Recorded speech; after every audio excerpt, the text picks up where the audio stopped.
Bonsoir, bonsoir. Salut Claire, comment vas-tu? Salut Paco, ça va très bien et toi?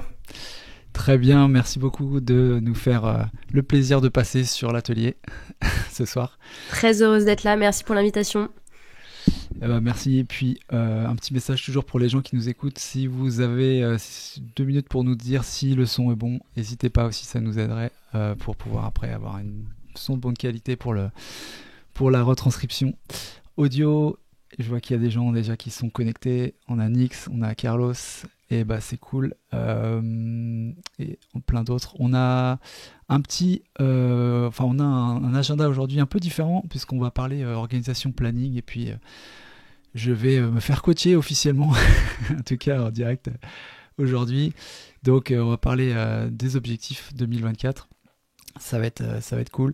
Est-ce que Claire, tu peux juste te présenter pour les personnes qui peut-être te connaissent pas encore?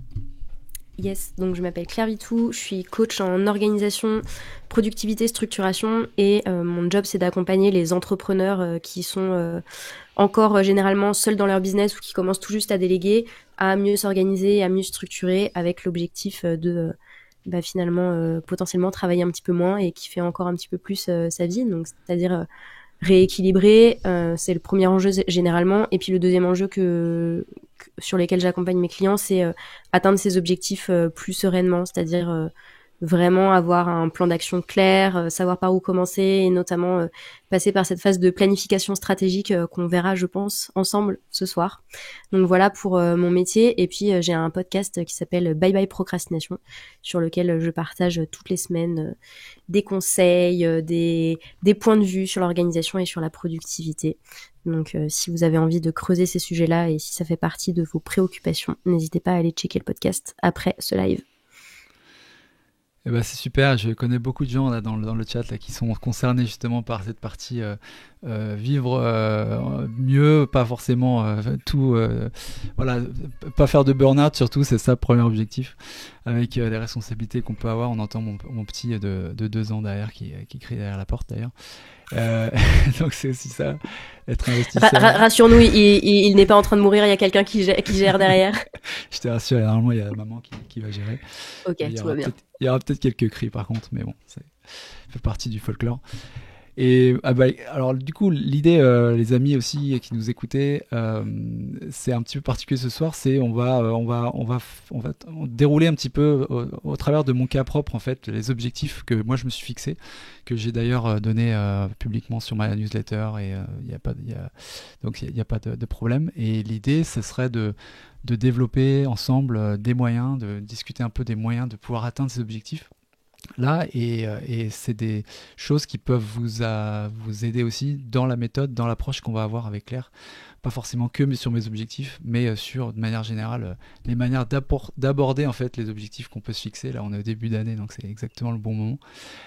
Donc n'hésitez pas, si vous avez des questions, on les traitera peut-être à la fin, mais on les a et on y répondra. N'hésitez pas dans le chat s'il y a des choses qui vous interloquent, vous interpellent pendant la session.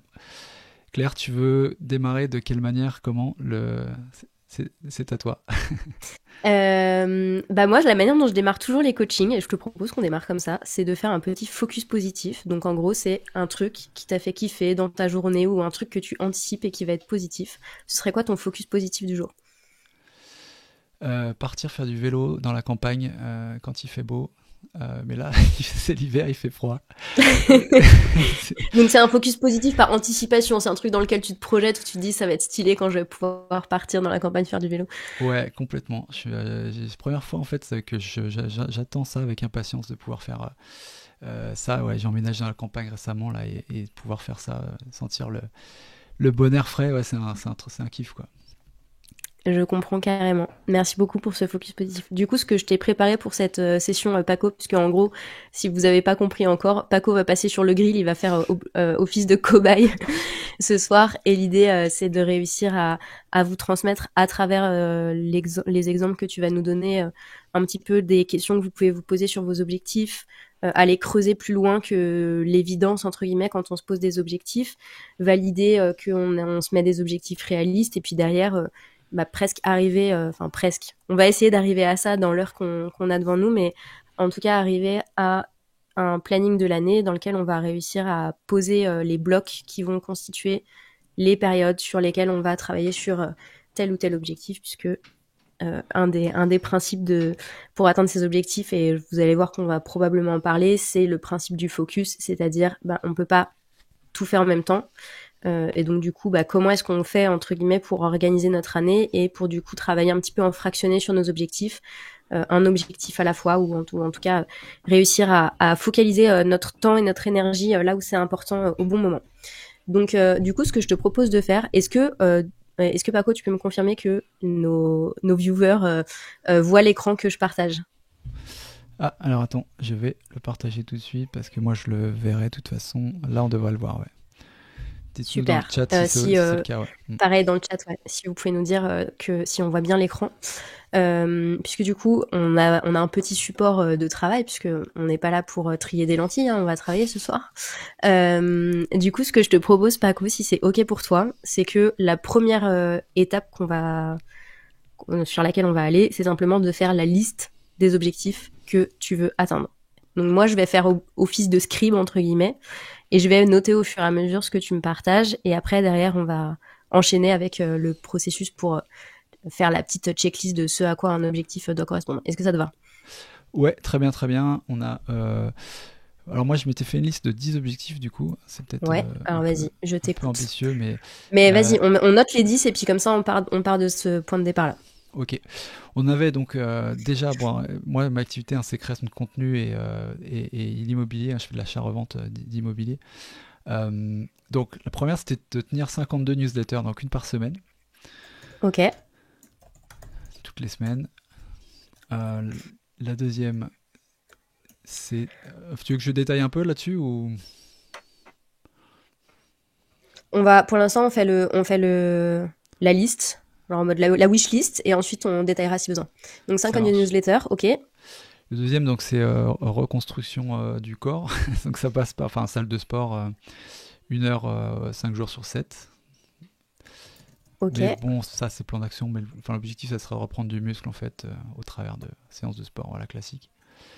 Ok.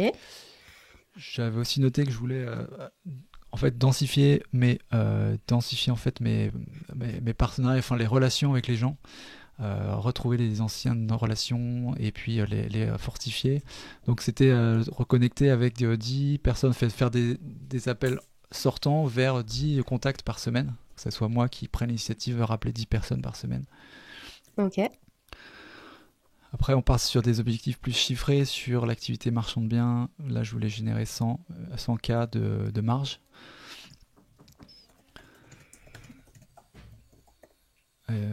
Et puis sur l'activité podcast, le chiffrage, c'est pareil 100K mais en chiffre d'affaires.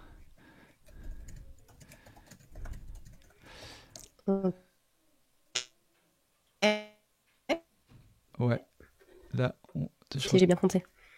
Ouais, donc c'est ça. Donc, parce que t'es un peu coupé. Alors, on a toujours dans l'immobilier, il y a des situations à assainir. En fait, j'ai des biens que je mets en location. Et il y a un immeuble sur lequel il y a des problèmes structurants, il faut que je règle les problèmes. Donc c'est assainir des problèmes d'un immeuble astreint. Voilà, c'est un truc encore dans l'immobilier. Et après, les 4 autres, c'est plus sur on va dire plus du dev perso, puisque j'ai réduire les frictions du quotidien. Donc l'idée là, c'est de faire en sorte dans le quotidien que voilà, avec les 2 enfants, la famille, tout ça, que je puisse avoir moins de goulot d'étranglement. Donc ça va être, tu vois, travailler sur voilà, pour les activités après l'école, ou même voilà, les repas, les machins, et aider le plus à ça pour que ça soit le plus smooth possible à la maison. Ok. Ensuite, j'ai lire 12 livres par an, donc 1 livre par mois.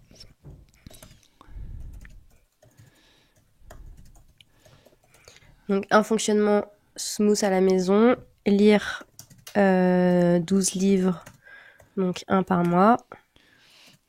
Et les 2 derniers, ça inclut ma compagne. Donc l'avant-dernier, c'est de l'inclure ma compagne dans les projets IMO que je fais pour le moment seul. Et le dernier, c'est plus, on va dire, de qualité de vie, c'est de prévoir 2 déj par mois avec ma compagne pour parler autre chose que de boulot ou d'IMO. Voilà. Ok. La première chose qu'on va se demander quand on regarde des objectifs, avant même de savoir s'ils sont réalistes ou pas, c'est pour moi de checker si ces objectifs-là, ils ont du sens. C'est-à-dire que, en fait, quand on se donne des objectifs, on peut se donner des objectifs parce qu'ils sont vraiment hyper ancrés dans notre vision, la vie qu'on veut construire, ce vers quoi on veut aller de manière, euh, on va dire, lointaine et en même temps très profonde en termes de sens, tu vois. Et puis, il y a des fois, on tombe un petit peu dans le piège des faux objectifs, c'est-à-dire qu'on se donne des objectifs pour se donner des objectifs ou des objectifs qui vont être un petit peu des objectifs d'ego, tu vois, ou enfin, des trucs où en fait, ça, en soi, c'est un bel objectif, mais est-ce que ça résonne vraiment suffisamment avec nous, tu vois. Et donc, du coup, moi, ce que je vais te proposer là, c'est en fait presque de faire une espèce de rétro-pédalage et de te demander de 0 à 10 dans quelle mesure est-ce que cet objectif il est aligné avec ta vision long terme. Je sais pas déjà si ta vision long terme c'est quelque chose que tu as déjà travaillé et quelque chose avec lequel tu es au clair. Ouais, ouais, ça dépend de l'horizon. Mais tu parles. Ouais, c'est quel horizon, vision long terme pour toi? Bah un horizon on va dire 3 à 5 ans quoi. Hmm. Ouais, ça c'est Ok. assez clair. Ouais. Donc juste pour les personnes qui sont avec nous et qui peut-être se demandent c'est quoi une vision ou dans quelle mesure est-ce que la vision elle va être importante dans dans la définition des objectifs. Je ne sais pas si vous m'entendez toujours. Ouais, moi je t'entends, ouais. Ok. En fait, ce qui se passe, c'est que dans un système d'organisation et dans la manière dont on va construire notre productivité et dont on va atteindre nos objectifs au quotidien, on va avoir plusieurs strates. La strate la plus micro, entre guillemets, c'est les actions du quotidien. Donc, en fait, c'est notre to-do list, plus ou moins, c'est les trucs qu'on se note au quotidien. C'est la manière la plus rapide, la plus facile de s'organiser, de se faire une to-do list au quotidien. Là où elle va commencer à prendre du sens, la to-do list, c'est si on la raccroche à quelque chose au-dessus, c'est-à-dire, en l'occurrence, en business, une stratégie. Et si on remonte encore une strate au-dessus, on va arriver à l'objectif. Et si on remonte encore une strate au-dessus, il y a la vision. Donc si on prend la pyramide dans l'autre sens, en fait, tout part de la vision. La vision, c'est quelle grande direction est-ce que est-ce que je veux prendre dans ma vie, quel entrepreneur est-ce que je veux être, quel investisseur est-ce que je veux être si on est investisseur, quel quotidien est-ce que je veux construire pour moi-même, pour mon entourage, etc. Quelle place est-ce que mon business va prendre dans ma vie, etc. Donc tout ça, c'est des éléments de vision qu'on va définir. Donc il y a la vision de manière globale, et puis il y a la vision business qui fait partie de ça, c'est-à-dire vraiment quel type de business est-ce que j'ai, à qui est-ce que je m'adresse, qui sont mes clients, mon positionnement, etc. Enfin, tous les paramètres, entre guillemets, d'un business. Et donc ça, c'est la vision qu'on va poser généralement pour, c'est ce que je disais, à un horizon de 3 à 5 ans. Mhm. Et une fois qu'on a cette vision, on va pouvoir plus facilement, du coup, définir des objectifs qui ont du sens pour nous, puisque le principe, c'est que les objectifs vont normalement nous aider à avancer sur la vision. Donc on pose des objectifs. Et une fois qu'on a un objectif, genre typiquement, je te dis n'importe quoi, tu vois, atteindre 100 000 euros de revenus sur le podcast, bah tu vas devoir définir une stratégie. Genre comment est-ce que tu vas faire pour atteindre cet objectif. Et j'imagine qu'il y a potentiellement plusieurs paramètres qui vont rentrer en ligne de compte. Et une fois qu'on a une stratégie, en fait, la stratégie, c'est le moment où on passe d'un objectif un peu flou à un objectif qui est souvent smart, c'est-à-dire un objectif où on commence vraiment à entrevoir les actions qu'il va y avoir derrière. Et une fois qu'on a cette stratégie, on passe du coup au plan d'action. En fait, souvent, moi, ce que je remarque, c'est que on va avoir potentiellement des objectifs, potentiellement un plan d'action, mais que la brique de vision, elle est pas toujours très claire. Et la brique stratégie, souvent, on la zappe. Et du coup, ce qui fait que pour atteindre un objectif, potentiellement, on va s'éparpiller dans plein de stratégies différentes. Et ça va nous fatiguer, de un, et nous empêcher d'atteindre efficacement notre objectif, de deux. Je sais pas si tu vois ce que je veux dire, Paco, et si c'est clair ce que je viens de raconter. C'est vraiment le truc.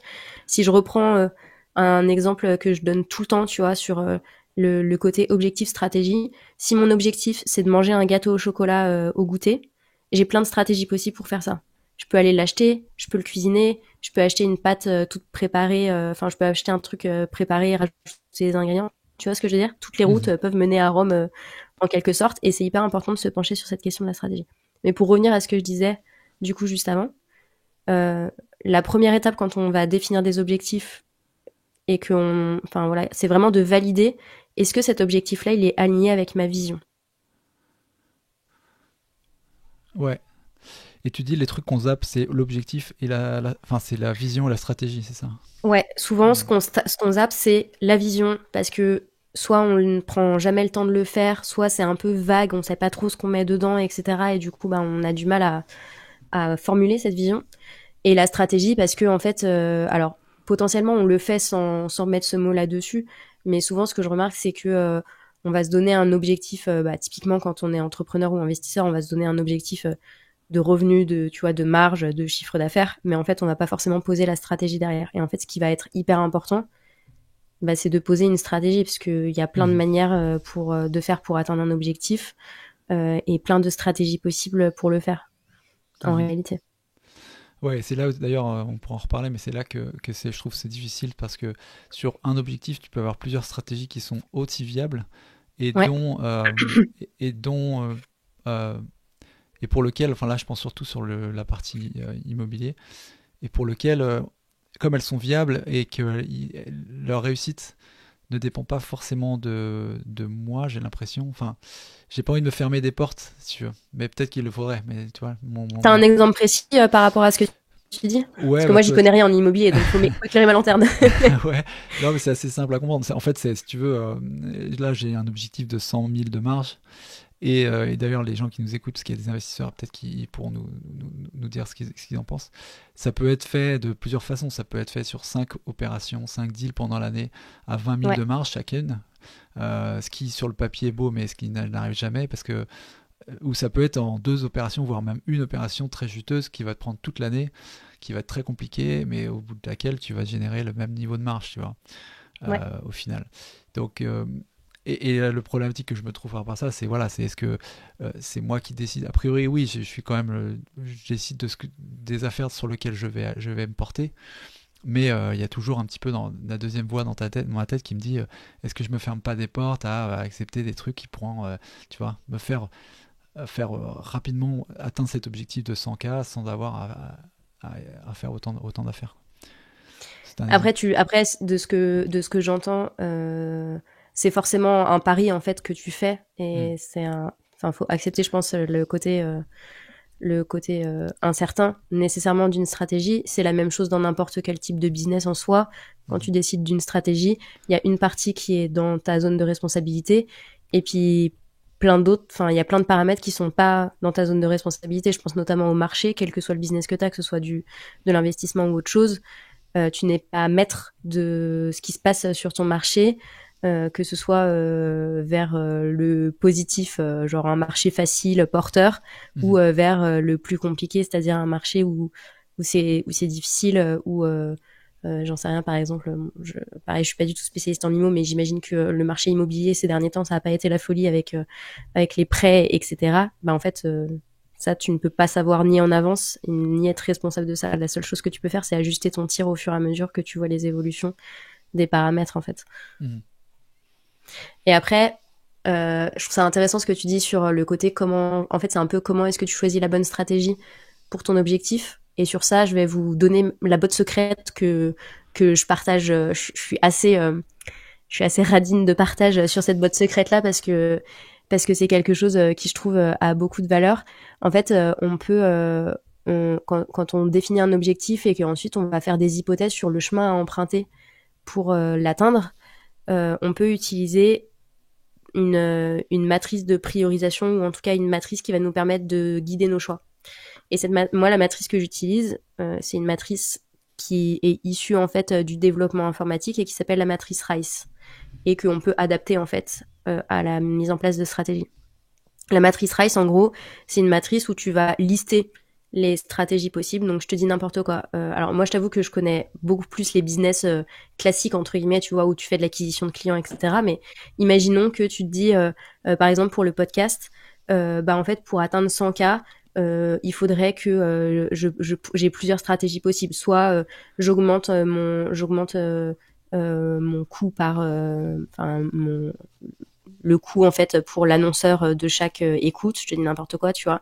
Soit je fais encore plus de partenariats, c'est-à-dire que tous mes épisodes sont sponsorisés, donc j'augmente le volume d'épisodes qui sont sponsorisés.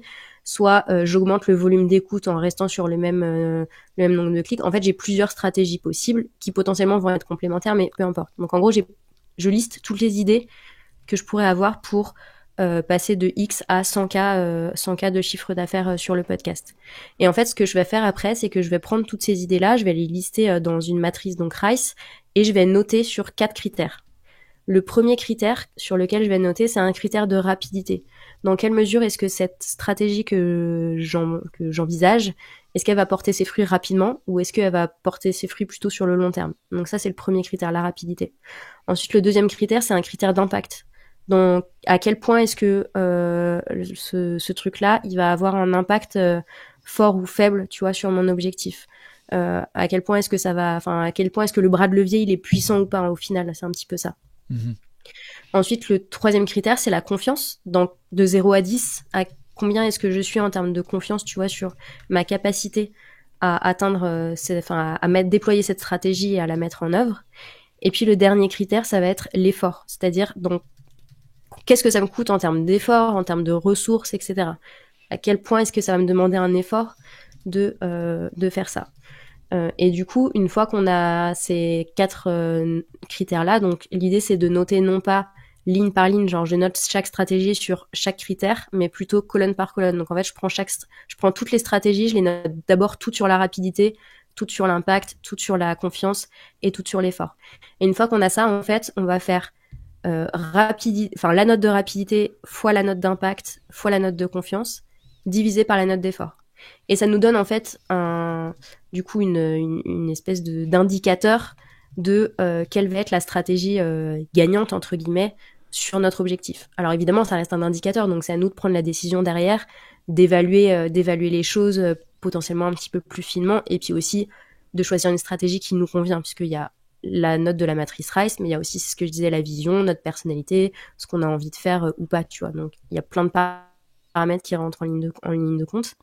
Mais du coup, ça permet, tu vois, potentiellement de hiérarchiser un petit peu les choses et d'essayer d'identifier le levier qui va nous permettre d'aller le plus rapidement avec le moins d'efforts sur l'objectif qu'on vise, ou en tout cas le premier levier qu'on peut activer avant d'aller activer les autres. Et la différence dans cette méthode entre la rapide et fort, c'est rapide, c'est la vitesse avec laquelle le résultat va se faire sentir, c'est ça? Ouais. Okay. Par exemple, je te donne un exemple. Mon objectif, c'est de trouver 5 clients par mois. Première stratégie, je vais prospecter, tu vois, genre vraiment, je fais de la prospection active, donc je vais vraiment identifier des profils qui pourraient être mes clients et je les démarche. Deuxième stratégie, je fais de la création de contenu et puis je fais une espèce d'aimant qui va attirer mes clients. Clairement, sur la première stratégie, tu as beaucoup plus de chances d'avoir des résultats rapidement que sur la deuxième. Sauf si vraiment, j'en sais rien, tu es un master de la création de contenu et tu as déjà une audience qui est présente, mais si tu pars de zéro, en vrai, construire une audience qui te fait confiance et la convertir en client, ça met du temps. Donc, c'est ça le critère de rapidité. Le critère d'effort, c'est hyper subjectif, tu vois. Si tu adores la création de contenu, potentiellement, la stratégie création de contenu, elle va te demander moins d'efforts que de décrocher ton téléphone et d'appeler des gens que tu connais pas pour leur parler de tes services et comprendre leurs besoins. Ah, c'est cool ça. Ouais, ça je vais l'appliquer, c'est sûr.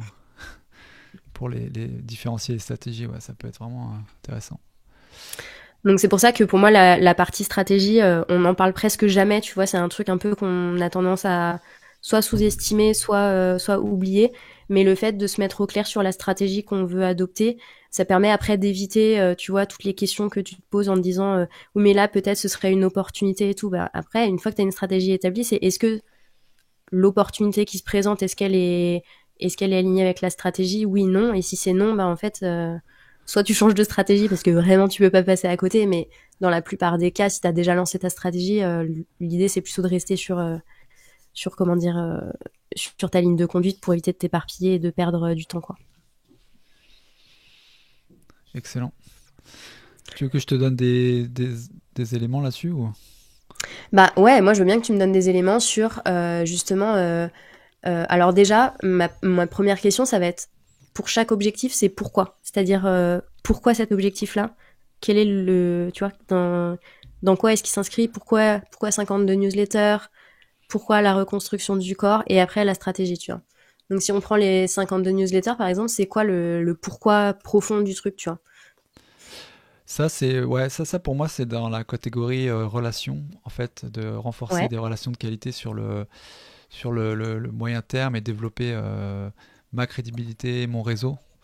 ouais, C'est pas forcément d'ailleurs par ordre de priorité, hein, je t'ai donné ces objectifs, hein, c'est vraiment ouais, comme ouais. ça. Mais parce qu'un des points importants, et voilà, pour moi, c'est les relations. Donc voilà, ça rentre là-dedans. Euh, Sur la reconstruction du corps, ça fait partie d'un deuxième pilier qui est important pour moi, c'est l'énergie vitale. Ça, Ouais.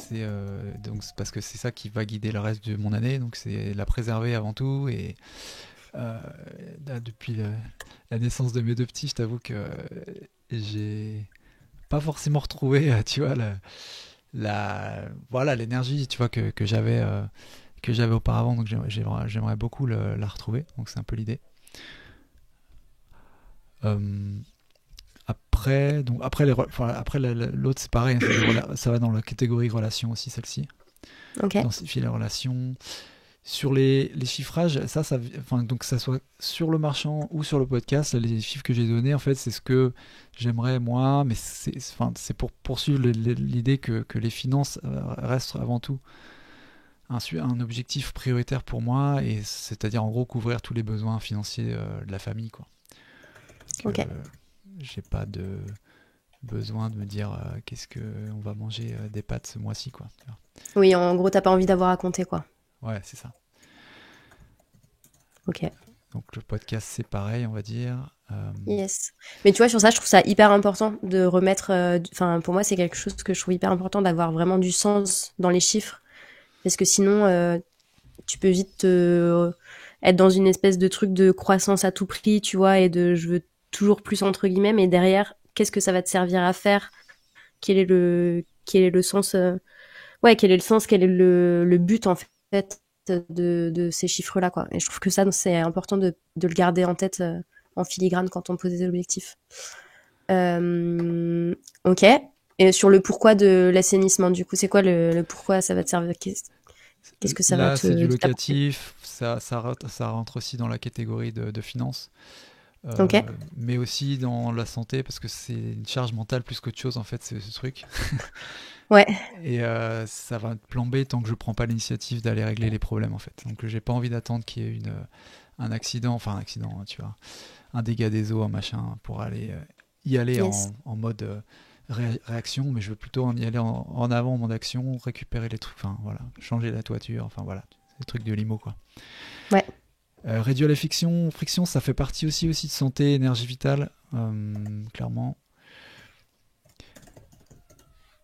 Euh, Après, lire des Et livres, ouais. dans quel sens est-ce que le fait de réduire les frictions, ça va contribuer à te donner plus d'énergie et à contribuer à ta bonne santé? Là, on est sur du pratico-pratique. Là, c'est pour avoir du sommeil, quoi. Ok. Pour pas, voilà, Ce tu vas qui est, arriver. on a le droit d'avoir du pratico-pratique, hein. Ouais, c'est ça. Non, parce que voilà, les Au soirées contraire, j'ai envie de où te dire. c'est compliqué, on va manger quoi, après les enfants qui veulent pas manger, après qui veulent pas dormir, après. Et parce que c'est pas bien réglé, en fait. Et du coup, on se retrouve Yes. voilà, à 11 h et, et mon Miracle Morning avec tout ça, quoi. Qu'est-ce qui devient, quoi. Bah ouais, parce que pour relire 12 livres dans l'année, il va te falloir un solide Miracle Morning. Du coup, les 12 livres, c'est pourquoi est-ce que tu veux lire 12 livres j'allais dire par mois, non, par an. C'est 12 livres par an, c'est déjà pas mal. Ouais, là, c'est peut-être un faux objectif, là, pour le coup. C'est peut-être un peu de l'ego, c'est peut-être un peu parce que j'ai envie de nourrir mon esprit, peut-être aussi parce que j'ai envie aussi dans le podcast, de l'injecter aussi de temps en temps, d'être un peu meilleur, un peu sharp avec les invités. Donc ça, indirectement, ça va rentrer dans, tu vois, le chiffre d'affaires podcast. Mais voilà, c'est peut-être parce que j'ai toujours voulu lire un livre par mois au moins, et continuer à lire, en fait. C'est pour ça, en fait. Est-ce que c'est un objectif que tu t'es déjà donné dans le passé? Ouais. Et Est-ce que que j'ai c'est un réussi? objectif? Non. Ouais, ok. Bon, c'était un peu ma question. Parce que souvent, c'est un peu ça, les faux objectifs. Tu sais, les objectifs où tu les reportes d'une année à une autre et tu Hmm. les mets, mais au fond de toi, tu sais il y a quand même peu de probabilité que tu arrives à l'atteindre, tu vois. Ouais. Mon espoir cette année, quand même, c'est de me dire que si je fais un pacte avec mes auditeurs, en essayant de leur Ouais. proposer, tu vois, des résumés de ce que j'en tire, si ça peut les impacter aussi, moi, ça me motive, si tu veux, plus que si je me dis juste, bah, je vais les lire, quoi, tu vois. Yes. Et d'ailleurs, il y a François dans le chat qui dit que c'était aussi son objectif l'an dernier. Ouais. Mais je serais curieuse, François, est-ce que tu l'as atteint, du coup, ton objectif? Et si non, enfin, même si oui ou sinon, en fait, est-ce que c'est quelque chose que tu réitères cette année ou pas? Mais en fait, moi, je trouve ça intéressant, tu vois, du coup, de se poser la question pourquoi. Parce que quand tu dis, je veux lire 12 livres pour pouvoir partager des choses dans le podcast, pour pouvoir être plus sharp avec mes invités, etc. Hmm. En fait, potentiellement, en fait, lire 12 livres, c'est une stratégie possible pour apporter ça à ton audience. Mais potentiellement, tu pourrais avoir une autre stratégie qui serait différente, tu vois, mais qui te correspondrait peut-être plus, ou que t'aurais, enfin, tu vois, qui te donnerait peut-être plus envie, ou qui provoquerait peut-être encore plus d'enthousiasme ou de kiff chez toi, Hmm. et qui te permettrait d'atteindre le même objectif sous-jacent, puisque du coup, si je comprends bien, l'objectif sous-jacent, c'est apporter plus de valeur sur le podcast, être plus pertinent avec tes invités. Et en fait, il y a d'autres manières potentiellement de le faire que de lire 12 livres si c'est un truc que t'arrives pas trop à faire. Voilà. En tout cas, pour moi, la question, elle est posée et c'est aussi pour ça que le pourquoi, tu vois, il est important. De pouvoir derrière, après, explorer le besoin qui se cache derrière et est-ce qu'il y a d'autres manières de faire, quoi. Ouais. Non, là, celui-là, c'est peut-être le plus. Ouais, là-dessus, effectivement, c'est peut-être celui qui répond le moins directement à ces objectifs-là qu'on a fixés. Ouais. Yes. Et en fait, il y a une différence pour moi entre c'est une idée et c'est un objectif. Dans l'objectif, un côté genre vraiment, t'as pris la décision Hmm. d'y aller, tu vois. T'as un truc vraiment un peu un peu viscéral, tu vois. C'est vraiment quelque chose qui me tient à cœur et que je veux absolument faire. Versus une idée où t'es un peu tiède, tu vois. Généralement, quand on est un peu tiède par rapport à un objectif, la probabilité que ça se réalise, si on est honnête avec nous-mêmes, Ok. relativement faible. Ok. Ouais, ouais. Bon, ouais, je vois où tu veux en venir. Ben ouais, on va voir. Mais ouais, effectivement, c'est peut-être pas le plus prioritaire celui-là, quoi. Yes. Inclure ta compagne dans les projets immobiliers. Qu'est-ce qui se cache derrière? C'est quoi le... Pourquoi? Ouais, donc c'est la dernière catégorie, moi, que je me suis donné dans tout ça, santé, relations, finances. C'est un peu c'est le fun aussi, parce que je pense que c'est le truc qui fera que je vais pour rester consistant et apprécier voilà, l'expérience au quotidien, en fait, apprécier l'aventure Ouais. entrepreneuriale là-dedans.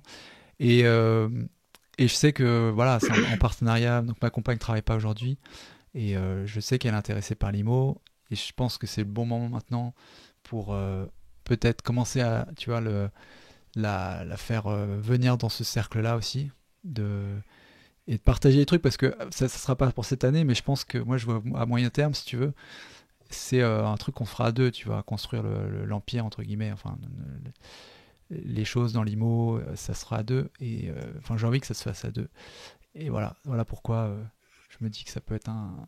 Tu vois, j'ai pas été dans les... C'est pas un objectif numéraire, hein, j'ai pas dit faire 4 projets ensemble et tout, je sais pas dans quelle mesure ça se fera, mais c'est juste l'idée de l'inclure, la faire participer dans les trucs. Tu vois, là récemment, on va mettre en vente un appartement. Tu vois, la déco, elle s'est mise à le faire et ça l'a fait kiffer. Et je me suis dit, ah ouais, en fait, il y a peut-être un truc à creuser. Donc je pense que voilà.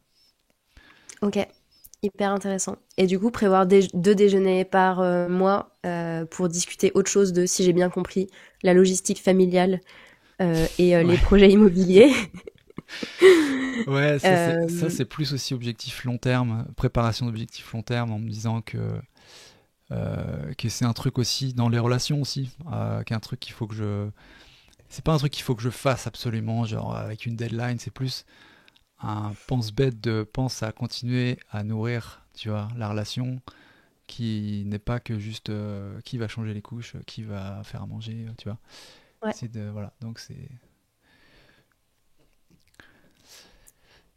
Et je suis persuadée que tu as raison de faire attention à cet aspect-là, puisque quand on commence à ne parler que du temps de cuisson des pâtes et du niveau des carottes dans le bac à légumes, ça peut vite devenir glissant comme pente, très clairement.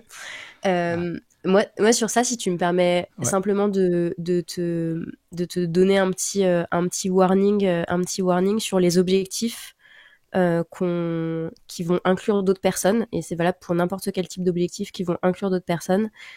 Quand vous fixez des objectifs qui incluent d'autres personnes, genre par exemple, je sais pas, là ça peut être le conjoint, la conjointe, des amis, un associé ou une associée, ce genre de choses. Pour moi, c'est des choses qui se discutent à deux. Alors, je sais pas du tout dans quelle mesure est-ce que vous en avez discuté, si c'est des choses que vous avez décidées ensemble, mais faites attention de ne pas poser des objectifs qui dépendent de quelqu'un d'autre.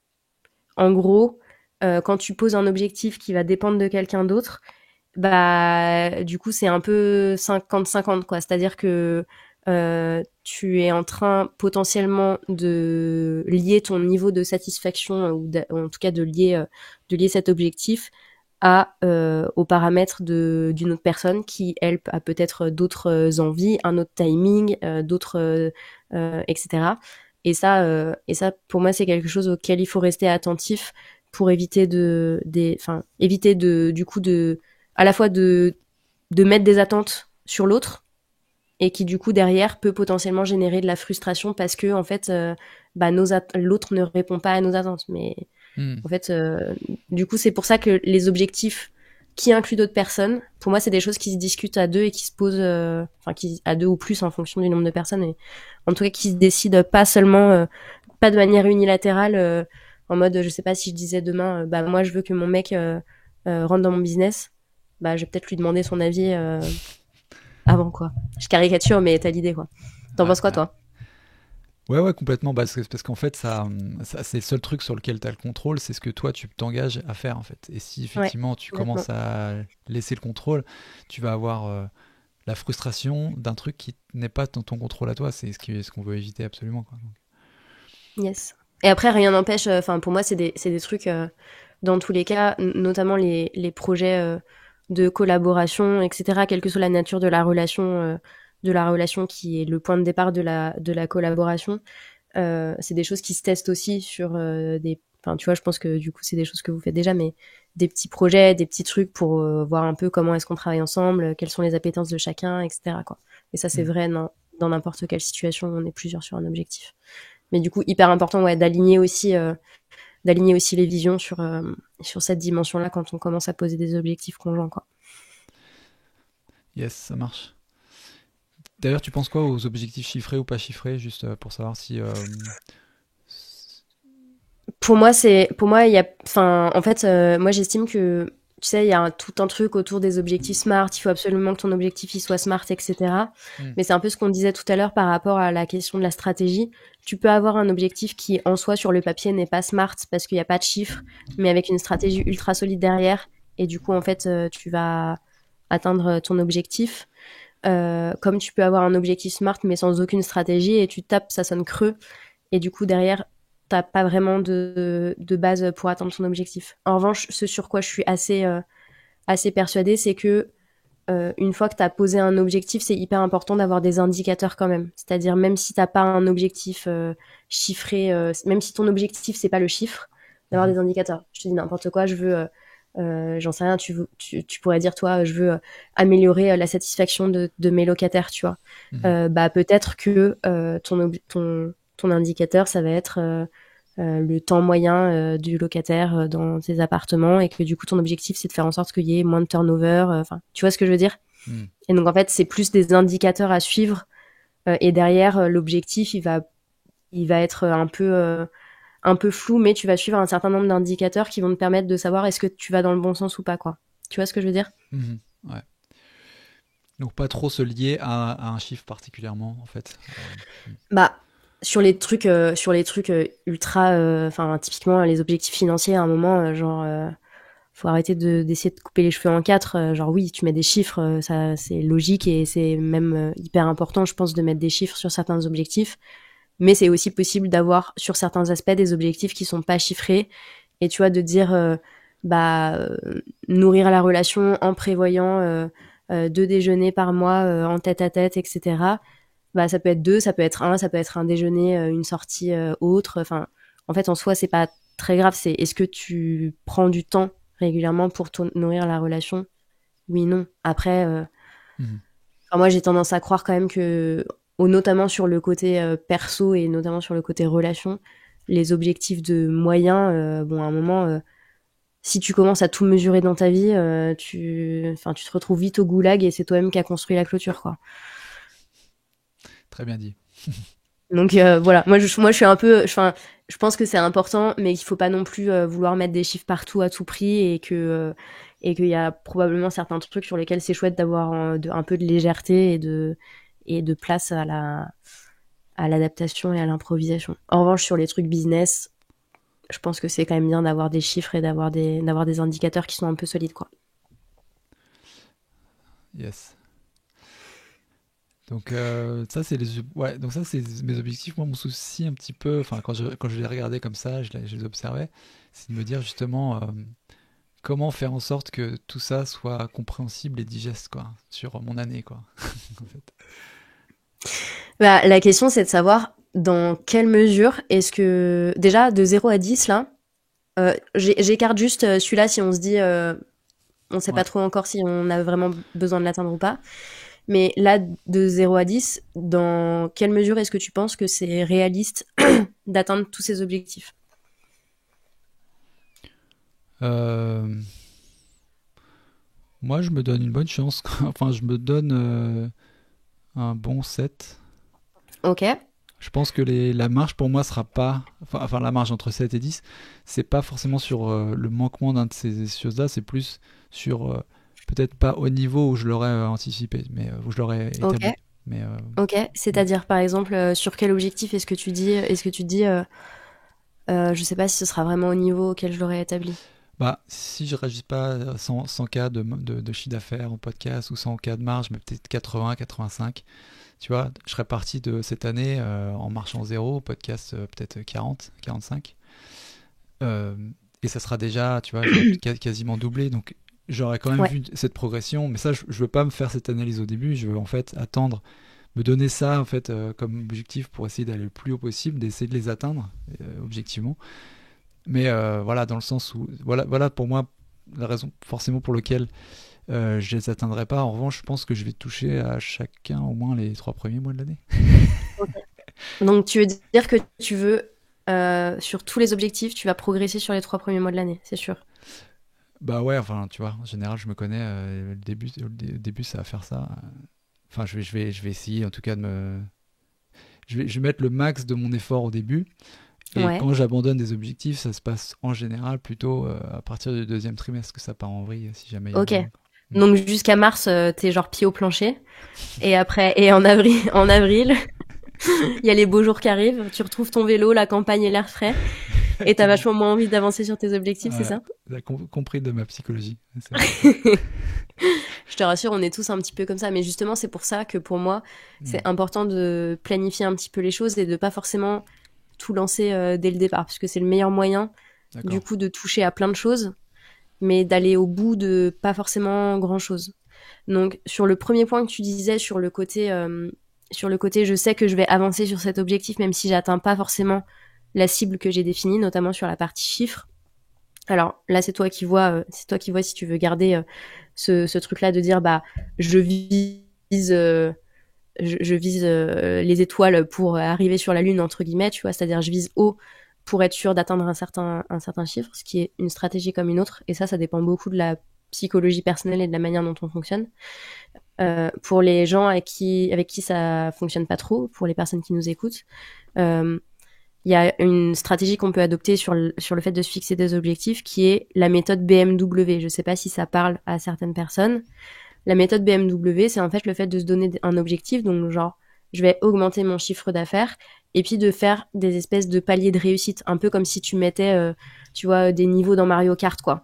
T'as genre, premier niveau, c'est B, c'est bien, c'est l'objectif minimum, entre guillemets, le plancher que je veux absolument atteindre.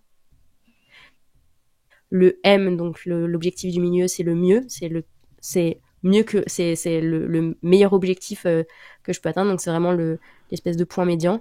Et ensuite le W, c'est le waouh. C'est vraiment si j'atteins cet objectif, je serais genre ultra fière de moi. Ce serait presque trop beau pour que j'y croie là à l'instant T entre guillemets.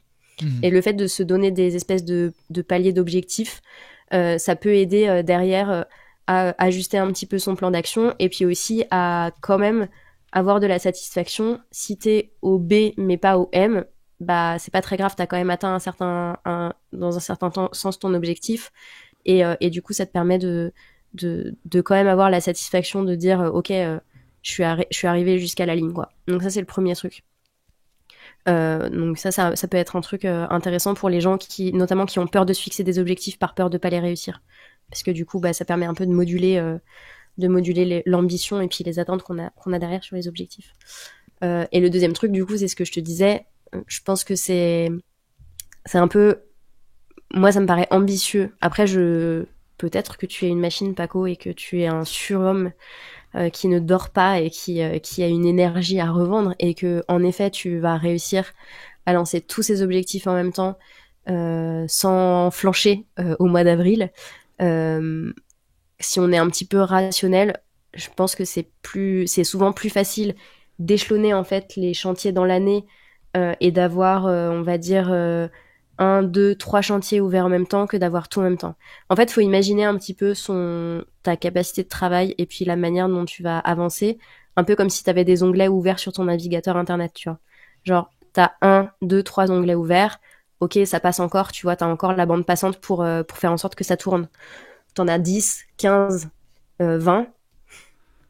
Bah en fait, c'est tout de suite plus compliqué de trouver la bande passante pour faire les choses. Et là, dans ce que tu mets dans tes objectifs, il y a des choses qui vont être de l'ordre des habitudes. En fait, il y a des choses qui vont te demander de construire des nouvelles habitudes. Genre les 52 newsletters, le côté reconstruction physique, entraînement physique, la partie friction du quotidien, la densification des relations. Tout ça, en fait, en réalité, ça va reposer sur des actions récurrentes, donc des habitudes, un cadre d'habitudes. Et pour coacher beaucoup de gens, c'est très rare les cas où tu arrives à mettre en place 5 habitudes en même temps et à les faire tenir sur le long terme. Donc, enfin, moi, c'est mon opinion, évidemment, ça n'engage que moi, mais il vaut mieux se focaliser sur une habitude sur laquelle tu vas vraiment, genre, taper tous les jours, entre guillemets, et forger cette habitude, même si ça te prend 3 mois, et derrière passer à la suivante quand ça commence à être solide, plutôt que d'essayer de mettre en place 15 habitudes en même temps. Pendant les 3 premières semaines, t'es au taquet parce que t'as la motivation qui est là et que t'as envie de réussir et que voilà. Et puis en fait, au bout de 4 semaines, bah juste t'en peux plus, ça empiète sur d'autres trucs, enfin tu vois. Et du coup, en fait, il y a ton château de cartes qui s'effondre. Et il vaut mieux presque, j'ai envie de te dire, presque si à la fin de l'année t'as déjà construit 1, 2 ou 3 habitudes ultra solides par rapport à ce que tu viens de poser là en termes d'objectifs, bah en fait ce sera déjà beaucoup pour l'humain qui n'aime pas le changement et les habitudes ça demande quand même on s'en rend pas compte mais ça généralement changer ses habitudes ça apporte beaucoup de friction dans le quotidien. Et donc du coup c'est souvent beaucoup d'efforts à fournir avant de réussir à faire bouger les lignes. Ouais. Non, bah c'est intéressant ce que tu dis. Ce que moi j'avais comme sentiment, et c'est pour ça aussi qu'effectivement je les incluais dans des habitudes, ces choses-là, des objectifs-là, tu vois, Ouais. c'est que pour moi c'était justement le véhicule, l'habitude, qui me permettait de tenir plus facilement ces choses-là en fait. Parce que, Yes. et aussi il y a des choses sur lesquelles en fait qui s'embriquent à d'autres actions pour justement diminuer un petit peu la douleur, en tout cas l'effort perçu de cette activité. Tu vois, par exemple, les newsletters, en fait, comme c'est incorporé en fait au podcast, c'est juste un truc satellite en plus parce que j'y réutilise, recycle entre guillemets. En tout cas, je m'inspire des épisodes du podcast, des interviews que je passe, etc. Et du coup, je crée une habitude sur la base de quelque chose que je fais de toute façon naturellement. Et donc, de cette manière-là, je m'étais dit, ça va m'aider à passer ces objectifs. Mais t'as Mais t'as raison sur le fait t'as raison sur le fait de dire une habitude, c'est plus facile de la construire sur un socle qui est déjà existant. Genre, si t'as déjà une habitude d'écriture ou tu vois, de préparation pour le podcast hebdomadaire, ou je sais pas exactement comment est-ce que tu t'organises, tu vois, mais si t'as déjà cette habitude-là, c'est sûr que c'est plus facile de construire une habitude de rédaction d'un newsletter que si tu pars de zéro et que t'as aucun cadre, entre guillemets, de ce point de vue-là, et que du coup, bah, en fait, tu pars d'un terrain vierge et il faut tout construire, tu vois. Sur ça, on est d'accord. Mais n'empêche que ça reste une couche de plus à ajouter sur un millefeuille tu vois, qui est déjà existant, et qu'il faut pas non plus négliger l'effort que ça représente. Mais après, c'est pareil, tu vois, on parlait de stratégie tout à l'heure, et ça faisait partie des questions pour moi sur le côté réaliste, tu vois, j'avais mis des questions qu'on peut se poser pour se demander est-ce que tous ces objectifs-là, c'est réaliste. On peut se poser la question, quels efforts est-ce que je vais devoir fournir pour atteindre cet objectif-là? Quelles concessions est-ce que je suis prêt ou prête à faire pour atteindre cet objectif? Quelles ressources est-ce que je peux mobiliser sur cet objectif? Tu vois, on parlait de stratégie tout à l'heure. En fait, en vrai, tu pourrais très bien dire aussi, les 52 newsletters, bah, peut-être c'est pas toi qui les écris, en fait. Si c'est du contenu qui est recyclé, qui est réemployé, bah, en fait, ça peut aussi être quelque chose que tu délègues, par exemple. Je donne évidemment un exemple. Encore une fois, plein de stratégies possibles. Parmi ces différents objectifs, lesquels te tiennent le plus à cœur? Est-ce qu'il y en a qui sont plus importants pour toi que d'autres? Et là, c'est pareil, on peut faire une espèce de truc, tu vois, de priorisation, de se dire si je ne dois atteindre que 3 objectifs dans mon année, c'est ceux-là, ceux qui suivent, c'est ceux-ci, et ensuite le dernier tiers, entre guillemets, ce serait ceux-là. Donc on peut aussi prioriser nos objectifs, et même, j'ai envie de dire, même si on a l'ambition de tous les atteindre, je trouve ça cool de le faire parce que ça permet aussi de remettre les choses à leur place et de pouvoir trancher, tu vois, dans l'année si on doit faire des choix.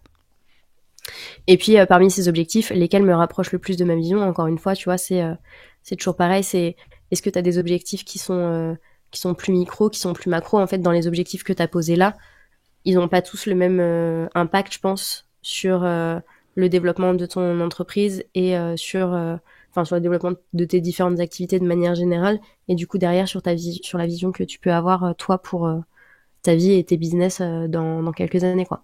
Ouais, non, c'est sûr, non, c'est sûr, il faut prioriser de toute façon, et, et en fonction des ressources, comme tu dis, qui sont pas illimitées.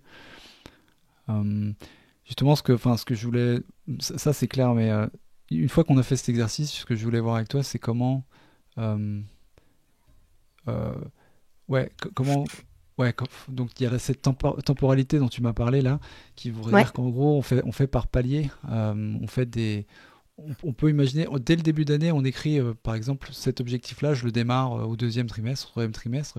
Comment tu suis, en fait, après, tu vois, la progression? Parce que c'est un truc aussi qui empêche pas mal dans ma motivation, c'est le fait que, une fois qu'ils sont écrits, les objectifs, que ça soit un truc vivant, que ça soit pas juste le truc, ah bah, en fait, Ouais. je regarde derrière, je me dis, ah, non, j'y arriverai pas, tu vois. Ok. Donc ouais, c'est ce que je te montrais un petit peu avant qu'on démarre le live. Mais donc moi, ma méthode pour atteindre mes objectifs, entre guillemets, ou en tout cas maximiser mes chances de les atteindre, c'est en fait de les planifier sur l'année. Donc par exemple, je te dis n'importe quoi. Imaginons que mon premier objectif, bah tu vois, donc par exemple les objectifs de chiffre d'affaires, je vais les découper, c'est-à-dire me dire bah en fait sur le premier trimestre, quel projet est-ce que je vais mener pour atteindre quel chiffre d'affaires? Sur le deuxième trimestre, pareil, quel projet est-ce que je vais mener pour atteindre quel chiffre d'affaires? Troisième trimestre, pareil. Donc après, on a des structures de business un petit peu différentes. Mais le fait de planifier les choses et de faire notamment un rétro-planning de chiffre d'affaires, ça va te permettre de guider ton action. Et après, tu vas pouvoir, en fonction de ça, dire, j'en sais rien, tu vois, par exemple, pour augmenter les revenus sur le podcast, peut-être que tu vas avoir des espèces de campagne entre guillemets pour trouver des nouveaux partenaires, des nouveaux sponsors, etc. T'es pas obligé que ça ce soit quelque chose que tu fasses toutes les semaines. Tu peux aussi très bien dire bah en fait je fais un focus sponsor en février, en mai et en septembre. C'est un mois où je me donne à fond, tu vois, sur le sponsor. Ça fait vraiment partie de mes objectifs prioritaires et du focus de mon mois. Et puis les autres mois, bah si j'ai des sponsors qui arrivent tout seul, qui voient de la lumière qui rentre et qui me propose des choses, bah tant mieux.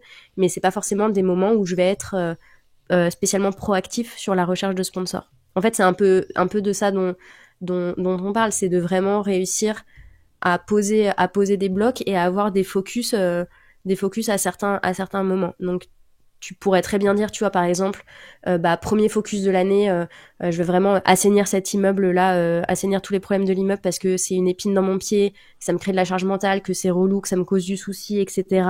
Et du coup, c'est un des premiers chantiers que je vais lancer. Donc, genre, tu vas dire, ok, janvier, février, mon focus, c'est assainissement de l'immeuble à Stein, si je me rappelle bien. Et du coup, tu vas poser au fur et à mesure tes trucs, tu vois, genre assainissement de l'immeuble. Après, là, j'ai mis évidemment au pifomètre entre guillemets le temps que ça va te prendre et tu vois le truc. Mais l'idée, c'est de poser en fait un petit peu les gros blocs dans ton année. Peut-être que du coup, j'en sais rien, tu vas avoir un chantier newsletter en début d'année aussi, mais du coup qui sera, en fait, tu vas avoir une partie projet de définir les lignes éditoriales, assainir ta base de données, mettre en place des automatisations, je sais pas quoi, genre en gros un projet list email quoi. Et puis derrière te dire ok, je commence par 2 newsletters par mois, 3 newsletters par mois, enfin à voir si tu veux monter en puissance ou si tu veux directement te mettre dans ce genre de truc. En fait, il faut bien distinguer dans les objectifs qui vont être de l'ordre du projet, genre l'assainissement a priori, j'imagine qu'il y a probablement des actions à mener sur le long terme, mais c'est un peu en mode projet, genre il y a un début, une fin, quoi. C'est ça, il y a un début, une fin, il y a un point de départ, un point d'arrivée. Une fois que le point d'arrivée il est atteint, bon le projet il a plus lieu d'être. Versus des choses comme envoyer une newsletter par semaine, où là du coup t'es vraiment sur un mode qu'on va appeler activité, c'est-à-dire c'est une action récurrente de toutes les semaines. Toutes les semaines. En tout cas, toutes les semaines, il faut que tu envoies quelque chose, mais du coup, il faut que tu produises de quoi envoyer toutes les semaines une newsletter. Et là, du coup, c'est un truc où si tu te dis, je me lance sur ce truc de newsletter, il faut avoir conscience que tu te lances pas pour 1 mois, 2 mois, 3 mois, mais que tu te lances pour les 3 prochaines années, si ça se trouve, tu vois. Donc, c'est aussi pour ça que je pense que c'est important d'avoir en tête l'espèce de millefeuille dont on parlait tout à l'heure. Et est-ce que le fait de rajouter ça sur la pile de ce que tu fais déjà, est-ce que ça va potentiellement mettre en danger d'autres fondations que tu avais déjà ou pas. Donc moi c'est comme ça que je fais typiquement, tu vois, de vraiment poser les blocs et du coup de savoir à quel moment est-ce que je vais être focus sur quoi. Et souvent ce que je vais avoir c'est des focus de structuration dans mon business, donc consolidation, tu vois, des choses qui sont déjà acquises, des focus de visibilité, des focus de vente, des focus sur de nouvelles offres par exemple. Et je vais prendre ces différentes briques et puis on va jouer à Tetris, tu vois, un petit peu sur où est-ce que je vais poser les choses, à quel moment est-ce que je vais avoir des grosses échéances, j'en sais rien, tu vois, si toi tu dis en fait je vais essayer de trouver un maximum de sponsors sur le podcast d'ici juin, tu sais que les 6 premiers mois de l'année ça va être un moment où tu vas mettre beaucoup de temps et d'énergie sur ça, tu vois ce que je veux dire? Ouais, non, ça me parle bien. Comment tu sais que pour les objectifs chiffrés, c'est pareil, tu te mets comme c'est, ouais, tu te dis à peu près à quel jalon tu devrais avoir atteint tel niveau. Alors en fait, moi je fais pas forcément le rétro-planning, je le fais pas dans ce sens-là. En fait, je fais plutôt, je prends mon objectif de chiffre d'affaires, je regarde les différentes offres, mais après, encore une fois, c'est une question de structure de business, mais je regarde du coup les différents produits qui vont générer du chiffre et je fais des hypothèses. Je me dis, ok, ce programme, je peux le vendre potentiellement à X personnes cette année en faisant 2 lancements par exemple. Et donc du coup, ça va me donner une hypothèse de chiffre d'affaires et je vais faire ça sur chacune des offres, tu vois, que je vais promouvoir ou lancer dans l'année. Mais en soi, tu vois, c'est un peu ce dont on parlait tout à l'heure avec les histoires de marchands de biens, c'est tu peux faire une hypothèse en disant ok, je fais un premier projet à 15 000, un deuxième projet à 10 000 et puis un troisième projet à X, tu vois. Et du coup, ça te donne un petit peu une répartition. Donc moi, je fais ça, je prends les différents produits et je vais faire des hypothèses de vente sur chacun d'entre eux. Et après, je pose en fait en fonction des hypothèses de vente. Enfin, c'est une espèce d'aller-retour, tu vois, mais je vais poser du coup dans mon planning les moments où je vais faire la promotion de tel ou tel produit. Et je valide la cohérence entre le nombre de fois où je vais être focalisée en termes de communication sur un produit et puis l'objectif de chiffre d'affaires que j'ai mis derrière. Et en fait, ça, une fois que tu l'as rempli, ce tableau, il te donne en fait ta bande passante à un moment T, quoi. Exactement. Bah, je peux te montrer enfin, ouais, non, c'est un peu confidentiel en vrai, mais en gros, si tu veux, je pourrais très bien dire, bah là, tu vois, bah typiquement, tu vois, j'ai un programme phare qui s'appelle BFS, qui est vraiment l'accompagnement à 360 que je propose aux entrepreneurs. Je fais 2 sessions dans l'année. J'ai un lancement en mars et un lancement en gros en septembre-octobre. En fait, ça, c'est déjà posé dans mon année. C'est plus ou moins tous les ans la même chose. En tout cas, ça a vocation à être tous les ans la même chose. Bah, je sais que tu vois, février-mars, je vais avoir un bloc qui va être ici BFS. Mhm. Parce que février, en vrai, je suis en pré-lancement, donc ça veut dire que je vais préparer mon lancement, je vais préparer la masterclass, les séquences de vente, les machins, les trucs. Et puis mars, je vais être en lancement, donc je suis vraiment dans le cœur du truc, où je vais avoir multiplier les appels avec les gens qui sont potentiellement intéressés, commencer à onboarder les premiers membres, etc. Donc ça, tu vois, typiquement, ça fait partie des premiers trucs que je vais poser. Mais de la même manière que, j'en sais rien, tu vois, si toi, pour toi, je te dis n'importe quoi, tu fais du locatif d'appartements genre étudiant, tu vois. Bah en fait, il y a de Mhm. la saisonnalité dans ça. Donc tu sais que potentiellement, tu vas avoir un focus, je dis n'importe quoi, en juin, juillet, où c'est la période où les étudiants recherchent un appart, où tu vas avoir besoin de bande passante pour faire ce truc-là. Bah, pour remplir ton objectif de chiffres et de remplissage de tes appartements, va falloir que tu sois disponible et que tu aies cette bande passante-là en juin-juillet. Donc ça fait partie des premiers trucs que tu vas poser Ouais, non, dans ton complètement. planning. Et toi, tu le fais aussi au niveau de la semaine ou c'est par mois, du coup, comme ça que... En fait, moi, j'ai un système, du coup, où j'ai donc ma planification annuelle, on va dire, qui me donne, en fait, des projets par trimestre. Et ensuite, je le fais ouais, par mois et à la semaine. Et tu vois, pour répondre à ta question de comment est-ce qu'on fait une fois qu'on a ça, tu vois, pour pas que ça reste juste un joli truc que tu as fait en début d'année et qui reste lettre morte à la fin, bah la réponse c'est en fait tu révises ce plan. C'est-à-dire que au-delà du fait de poser tes objectifs à l'année, faut un moment que tu poses des jalons chaque trimestre pour affiner ton focus, tu vois, affiner les choses. Potentiellement, ce que tu vas avoir posé pour le deuxième trimestre, il va y avoir des choses qui vont avoir changé. J'en sais rien. Il y a un truc que tu vas avoir fait une nouvelle acquisition. Il y a un nouveau projet de marchand de biens qui est arrivé dans le pipe. Il y a un truc. Donc, tu vas ajuster en fait ton plan en fonction des évolutions, ce qui est normal. C'est normal d'ajuster son plan. Ça s'appelle la vie en fait. Mais par contre, c'est hyper important de faire une révision et de faire vivre ce plan, c'est-à-dire de prendre ça vraiment comme une feuille de route et de se dire, bah ok, où est-ce que j'en suis là janvier? Est-ce que j'ai vraiment été focus sur ce que j'avais prévu? Donc où est-ce que j'ai mis mon temps et mon énergie versus ce que j'avais prévu? Où est-ce que j'en suis des objectifs que j'avais posés pour janvier? Comment est-ce que j'envisage février? Et du coup, enfin, tu vois, en fait, on rentre dans l'entonnoir de la même manière que tu rentres dans l'entonnoir, vision, objectif, stratégie, action. Mais en fait, tu vas rentrer dans un entonnoir temporel de trimestre, mois, semaine, quoi. Puisque l'objectif, c'est d'aligner, en fait. L'objectif de l'organisation, c'est d'aligner les chakras, entre guillemets, tu vois. C'est-à-dire d'aligner tes actions du quotidien dans l'absolu avec la vision long terme que tu as. Et puis d'aligner les actions du quotidien avec tes objectifs mensuels, tes objectifs trimestriels, et du coup, tout ce qui se passe au-dessus. Mais ça demande de réviser. Ouais, j'ai une question par rapport à ça, c'est que j'ai moi la fâcheuse tendance en fait à voir mes objectifs long terme se décaler dans le temps.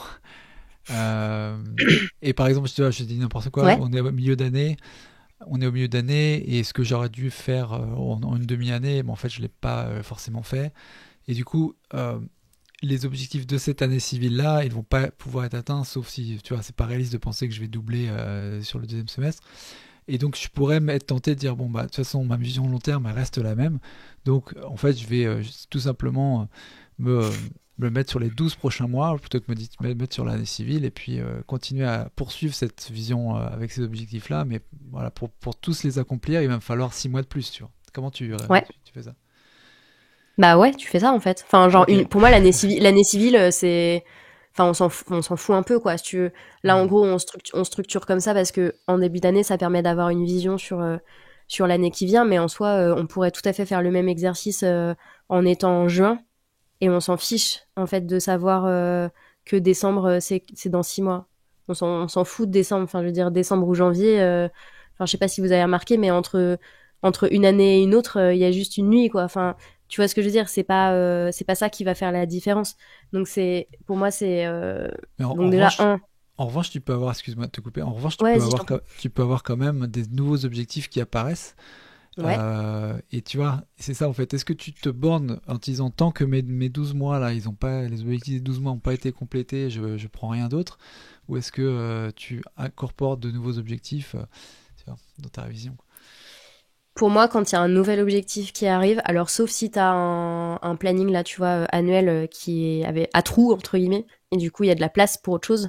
Mais si tu ajoutes des nouveaux objectifs, c'est toujours de te demander quel est l'objectif de quel objectif est-ce qui va prendre la place, qu'est-ce qui va sauter entre guillemets pour faire de la place à ça. C'est-à-dire qu'à un moment, t'as beau jouer à Tetris, il y a plus de place quoi. Et du coup, t'es obligé de faire sortir un objectif pour en faire rentrer un autre. Et c'est ok de le faire, encore une fois, en validant que du coup l'objectif que t'as rajouté, il est aligné avec ta vision. Mais c'est ok de le faire en ayant bien conscience que en disant oui à ça, tu dis non à autre chose. Sauf si tu acceptes, du coup, en termes de sacrifice, de travailler plus, rogner sur d'autres champs de ta vie, etc. Ce qui est un choix aussi, qui est un choix complètement acceptable. Hein. Sur ça, il n'y a pas du tout de jugement, mais il faut simplement se demander, quand on embarque un nouvel objectif, de quoi est-ce qu'il va prendre la place, sur quoi est-ce qu'il va venir grignoter pour que ce soit viable. Ok, non, je comprends un peu de la dynamique. C'est vraiment un truc de suivi constant, de pilotage de cette vision 3-5 ans qui reste toujours la ligne de mire. C'est en fait, faut vraiment se mettre dans la. Tu vois, tu parles de pilotage, faut vraiment se mettre dans la peau d'un pilote, tu vois. T'es un pilote, t'as une destination, t'as un plan de vol initial, mais potentiellement ton plan de vol il peut changer parce que turbulence, parce que je sais pas quoi, parce que voilà. Donc faut être capable de modifier ce plan de vol si besoin. En revanche, ce que je trouve important, c'est du coup de quand même garder le cap et toujours de mettre en relation les objectifs qu'on se donne avec ce cap qu'on s'est donné de manière un peu plus lointaine. Et puis quand tu vois quand tu changes de cap, de se demander bah, pourquoi est-ce que je suis en train de changer de cap. Typiquement, quand tu repousses tes objectifs, qu'est-ce qui fait que tu repousses tes objectifs? Si on est honnête avec nous-mêmes, c'est quoi la vraie raison, tu vois? Souvent, ce qu'on va se dire, c'est ah bah j'ai pas eu le temps, ah bah je sais pas, il s'est passé ci ou ça, ce qui est des fois vrai, mais il y a aussi des fois où en fait le manque de temps, c'est en fait enfin c'est pas une excuse en soi, mais c'est plus ça recouvre une autre réalité, tu vois. Mais en fait, c'était pas aussi flou, aussi clair que ce que j'avais imaginé. En fait, j'ai un peu peur d'aller sur ce truc-là, tu vois. Le manque de temps, souvent, c'est le symptôme d'autre chose. Donc, il faut aller creuser le pourquoi, tu vois. Pourquoi est-ce que je repousse ce truc-là? Qu'est-ce qui me fait flipper là-dedans? Je te donne un exemple. Perso, j'ai un objectif. C'est de faire une campagne de visibilité sur d'autres podcasts. C'est-à-dire d'aller me faire inviter sur d'autres podcasts, tu vois, pour pouvoir parler organisation, planification, gestion du temps et tout. C'est un truc que je repousse depuis 6 mois. Bah, en fait, c'est pas, si je le repousse depuis 6 mois, c'est pas pour rien, tu vois. C'est qu'il y a un truc qui se cache derrière. Je sais pourquoi ça se cache derrière, parce que syndrome de l'imposteur, parce que j'ai pas envie d'aller toquer à la porte des gens pour leur demander un truc, etc. Bon, bah, une fois que j'ai identifié ça, je peux me demander comment est-ce que je peux surmonter cette difficulté-là. En l'occurrence, perso, ça va être un truc, je pense que je vais déléguer à ma content manager, parce que du coup, elle aura aucun scrupule à aller toquer à la porte des gens pour moi et de me faire inviter sur d'autres podcasts, tu vois ce que je veux dire? Donc ouais, te demander pourquoi, ça permet aussi derrière potentiellement de débloquer des situations et de trouver des leviers pour atteindre son objectif, mais peut-être avec une stratégie un petit peu différente ou avec des ressources un petit peu différentes. Ouais, ouais, puis de savoir si c'est pourquoi il tient toujours, quoi. Ça, j'aime bien aussi. Complètement. Et est-ce qu'au niveau plus micro, quand on arrive là, du coup, on a fait son Tetris, est-ce qu'il y a des choses que tu peux recommander pour le suivi, du coup, hebdo euh, tu vois, on sait que le mois de février, ça va être notre ressource, ils vont être affectés à la tâche A, B, C, D qu'on a identifiée, mais Ouais. voilà, là-dedans, il y a des heures, des semaines qu'il faut qu'on organise dans ce mois-là. Qu'est-ce que tu pourrais conseiller pour... Bah, en fait, c'est vraiment de garder en tête l'objectif mensuel, tu vois, c'est de pas juste voir le micro juste la semaine, mais encore une fois d'avoir la vue d'ensemble. Et pour avoir la vue d'ensemble, Mais en fait, il faut mettre en place un système d'organisation qui corresponde à cette planification stratégique, c'est-à-dire un système d'organisation où t'as pas juste la tâche pour le lendemain, mais t'as cette tâche en relation avec le projet, en relation avec l'objectif. Tu vois, ce truc de, en fait, je sais que cette tâche, elle est liée à cet objectif, elle est liée à ce projet qui est lié à cet objectif, et du coup de remettre en perspective ça pour pouvoir après derrière beaucoup mieux prioriser. Parce que dans la multitude de tâches qu'on a à faire, potentiellement il y a des choses qu'on va avoir tendance à repousser, mais du coup le fait de les remettre en perspective, ça aide derrière à les reprioriser quand on en a besoin.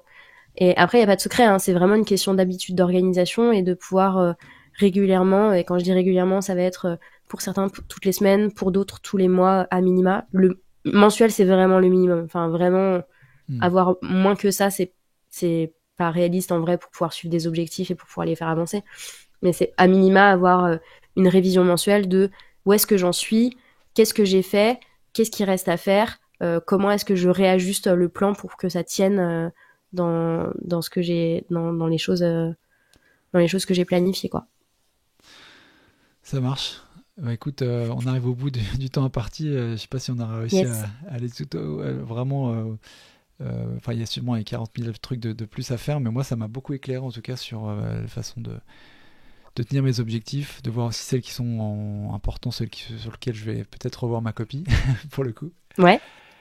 Mais c'est bien d'avoir ce regard-là parce que je pense pas que je l'aurais fait moi-même, de prendre cette conscience moi-même voilà, de la force ou pas de certains de ces objectifs. Donc c'est cool, je te remercie beaucoup pour ça. Avec grand Euh, plaisir. Et puis je suis content du coup d'avoir accompli un petit peu, en tout cas une partie de ton objectif de passer sur un podcast, puisque sans avoir à toquer sur à une porte, Sans avoir à toquer aux portes et à faire ma forceuse, tu veux dire? c'est ça. Merci à toi, Paco. Voilà. Bon, il t'en reste quelques-uns encore, hein, des Ouais, invitations. j'ai de quoi faire. Bon, c'est cool. Merci beaucoup aussi aux personnes qui nous ont suivis jusque là. Bon courage à vous pour vos objectifs. N'hésitez pas aussi, hein, je l'avais proposé dans le newsletter, mais n'hésitez pas en tout cas à les envoyer. Moi, ce que j'ai proposé de faire, mais tu me dis d'ailleurs si c'est une initiative, on verra si c'est fructueux ou pas, mais c'est à mi-année de recontacter les personnes qui m'ont envoyé un mail avec leurs objectifs. On fait un petit point au moins de voir où est-ce qu'on en est. Donc je tiendrai ça. N'hésitez pas Bah si vous voulez. en vrai, je trouve ça trop cool comme initiative puisque ça fait partie aussi des choses qui nous aident à atteindre nos objectifs. Le fait de prendre des engagements publics, de prendre des engagements à l'extérieur de soi, ça aide à rester motivé et à avoir envie de pouvoir dire bah si je l'ai fait, regardez quoi. Donc c'est cool si tu joues ce rôle de partenaire d'objectif entre guillemets pour les gens de ta communauté. Merci pour eux, j'ai envie de dire. Bah ouais, bah merci à toi, c'est cool. Là j'en ai reçu 4 déjà, donc n'hésitez pas encore à envoyer des mails. Ouais, on va voir combien on peut faire. Où est-ce qu'on peut te contacter, Claire, si on veut rentrer en contact avec toi? Pour me contacter vraiment, genre si vous avez des questions, envie de creuser un sujet, c'est par mail. Donc en gros, bah il y a mon mail sur la description de tous mes podcasts, mais c'est hello@theminimalplan.com. Sur Instagram aussi, bah je vois qu'il y a mon petit blaze qui apparaît, donc c'est @the.minimal.plan sur Insta. Pareil, je suis dispo en DM si besoin. Et puis surtout, enfin, ce que je disais en introduction, hein, je partage énormément de choses sur le podcast avec beaucoup de conseils assez pratico-pratiques. Donc si vous avez besoin de creuser sur cette question des objectifs ou autre chose, le go sur le podcast parce que c'est là que je partage le plus de choses. Yes. Il y a une question de Jeff sur le logiciel que tu utilises pour le suivi.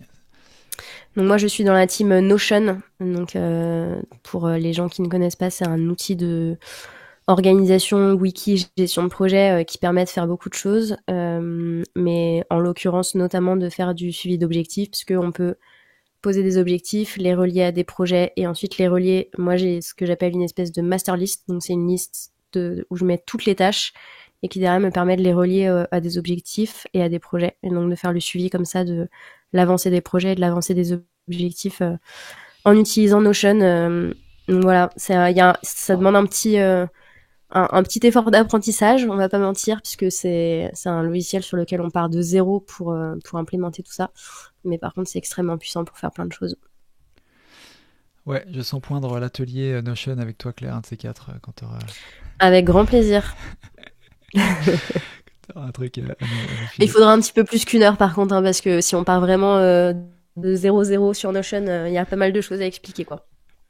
Mais on pourra, avec grand plaisir, pour faire un atelier sur Notion. Au moins, ça peut être aussi un Notion Tour, un truc un peu dans ce goût-là, si besoin. Ouais. Bon, on aura tous notre petite casquette, c'est ça, tu feras du branding Notion Exactement. dans le bus, quoi. Ça marche. Ouais. Bon, merci beaucoup, Claire. Avec grand plaisir. Merci à toi, Paco. Merci à tous. Bonne soirée. Ciao, ciao. Bonne soirée.